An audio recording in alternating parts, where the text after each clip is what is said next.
आइए आज बात करते हैं ब्राज़ील के हेल्थ केयर सेक्टर में हुई काफ़ी बड़ी साइबर सुरक्षा घटना की। हाँ, बिल्कुल। हमारे पास जो जानकारी है वो किलसिक नाम के एक रैंसमवेयर ग्रुप के बारे में है। हुँ, इन्होंने मेडिकल सॉल्यूशंस नाम की कंपनी पर हमला किया। जी। ये कंपनी क्लिनिकों और मेडिकल संस्थानों के लिए सॉफ्टवेयर बनाती है। हाँ, तो आज हम यही समझने की कोशिश करेंगे कि आखिर हुआ क्या था, ये इतना अहम क्यों है और ब्राज़ील में हेल्थ केयर डेटा सुरक्षा के लिए इसके क्या मायने हैं। बिल्कुल, चलिए देखते हैं। तो कहानी ये है कि किलसिक ग्रुप ने मेडिकल सॉल्यूशंस पर हमला किया। हुँ, और ये कोई छोटी-मोटी बात नहीं थी। करीब करीब 94,818 मरीजों के रिकॉर्ड्स, मतलब 34 गीगाबाइट से ज़्यादा डेटा हैकर्स के हाथ लग गया। बाप रे! 34 गीगाबाइट। हाँ, और इसमें कई बड़े नाम शामिल हैं, जैसे वीटा एग्जामे, क्लिनिका एस्पेकोवेडा, सेंट्रो डायग्नोस्टिको टोलेडो और भी कई। अच्छा। और जो डेटा चोरी हुआ, वो सोचे कितना संवेदनशील था।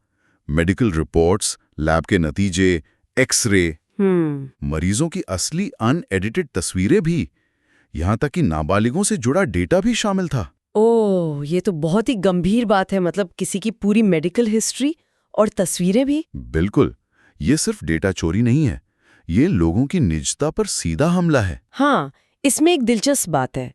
मतलब जिस तरह से ये हमला हुआ, ये सीधी मेडिका सॉल्यूशन के अपने सिस्टम पर कह सकते हैं सीधी हैकिंग नहीं थी। अच्छा, तो फिर कैसे हुआ? असल में हमलावरों ने Amazon वेब सर्विसेज यानी AWS के S3 क्लाउड स्टोरेज बकेट का फायदा उठाया। AWS का? हाँ, वो क्लाउड स्टोरेज ठीक से कॉन्फ़िगर नहीं किया गया था, मतलब वो रिमोट एक्सेस के लिए खुला छोड़ दिया गया था, असुरक्षित था। ओह, तो ये वो क्लासिक मिसकॉन्फ़िगरेशन वाला मामला है। बिल्कुल, और इसे हम सप्लाई चेन अटैक कहते हैं। Supply chain attack? थोड़ा समझाएंगी इसे? हाँ, मतलब हमला सीधे उस कंपनी पर नहीं हुआ जो सेवाएं दे रही है, बल्कि उसके किसी सप्लायर या वेंडर पर हुआ। यहाँ मेडिको सॉल्यूशन कई अस्पतालों और क्लिनिकों के लिए आईटी वेंडर था। अच्छा। तो एक भरोसेमंद वेंडर पर हमला करके किलसेक ने एक ही झटके में कई हेल्थ केयर संस्थाओं का डेटा कॉम्प्रोमाइज कर दिया। असर कई गुना बढ़ गया। समझ गया, मतलब एक तीर से कई निशाने। हाँ, बिल्कुल। और इस सिक्योरिटी के जांचकर्ताओं ने ये भी पाया कि कई प्रभावित मरीजों को तो अंदाजा भी नहीं था कि उनकी निजी जानकारी चोरी हो चुकी है। ये तो और भी खतरनाक है। तो ये सिर्फ मेडिकल सॉल्यूशन तक ही सीमित नहीं था, है ना? आपने कहा किलसेक। हाँ। इनका कोई पैटर्न है क्या? हाँ, लगता तो है। जैसे? हाँ, बिल्कुल। किलसेक ने लैटिन अमेरिका में पहले भी हमले किए हैं, जैसे पेरू में स्विज़ा लैब, डॉक्टोक्लिक, कोलंबिया में गोटेली मेडिसिना, ई मेडिको ईआरपी। अच्छा। अमेरिका में भी आर्चर हेल्थ पर हमला किया। और गौर करने वाली बात यह है कि ये सीधे अस्पतालों या क्लिनिकों पर हमला करने के बजाय उनके सॉफ्टवेयर वेंडर्स पर ज्यादा फोकस कर रहे हैं। हाँ, इंटरेस्टिंग है। वेंडर्स ही क्यों? मतलब क्या कारण हो सकता है? देखिए, अगर हम बड़ी तस्वीर देखें तो हेल्थ केयर संस्थाओं के पास बहुत ज्यादा मात्रा में निजी डेटा होता है ना? हाँ, बिल्कुल। पहचान पत्र, बीमा की जानकारी, पूरी मेडिकल हिस्ट्री, पेमेंट डिटेल्स, सब कुछ। सही कहा। और ये सारे रिकॉर्ड्स ब्लैक मार्केट पर बहुत कीमती होते हैं। इनका इस्तेमाल पहचान की चोरी, धोखाधड़ी या तक कि ब्लैकमेलिंग के लिए भी हो सकता है। और ऐसा लगता है कि किलसिक समूह आसानी से मिलने वाले लक्ष्यों का फायदा उठाने में माहिर है, जैसे ये क्लाउड की गलत कॉन्फ़िगरेशन, कम मेहनत में बड़ा रिटर्न कह सकते तो हैं। मतलब जहां सुरक्षा में चूक दिखी, वहीं हमला कर दिया। और ब्राजील में ऐसा पहले भी हुआ है। हाँ, ब्राजील में इस तरह के मामले पहले भी सामने आए हैं। देखिए, 2021 में साओ पाउलो के एक अस्पताल पर जुर्माना लगा था। हाँ, याद है। फिर 2022 में एक बड़ी बीमा कंपनी पर जुर्माना हुआ। 2023 में तो पब्लिक हेल्थ सिस्टम में उल्लंघन के बाद कोर्ट को दखल देना पड़ा था। और इसी साल भी कुछ हुआ था ना? हाँ, बिल्कुल। इसी साल 2024 में ब्राजील की जो डेटा प्रोटेक्शन अथॉरिटी है, ANPD, उसने 15 स्वास्थ्य संस्थानों पर करीब BRL 12 मिलियन का जुर्माना लगाया है। बाप रे, 12 मिलियन? जी। ब्राजील का जो डेटा संरक्षण कानून है, LGPD, वो मेडिकल रिकॉर्ड को बहुत संवेदनशील मानता है और अगर कोई उल्लंघन होता है तो उसकी रिपोर्टिंग करना जरूरी है, वरना भारी जुर्माना लग सकता है। लेकिन फिर भी ये मेडिक सॉल्यूशन वाला मामला हो गया।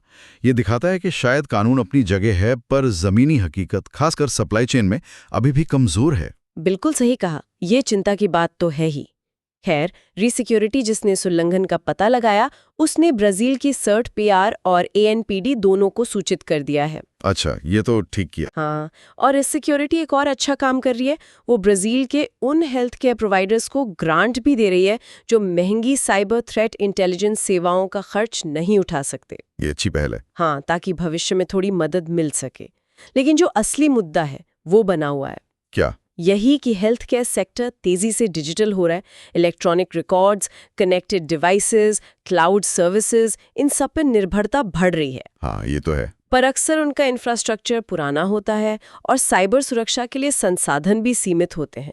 तो सवाल यही उठता है कि क्या वो इस डिजिटल दौड़ के लिए पूरी तरह तैयार हैं?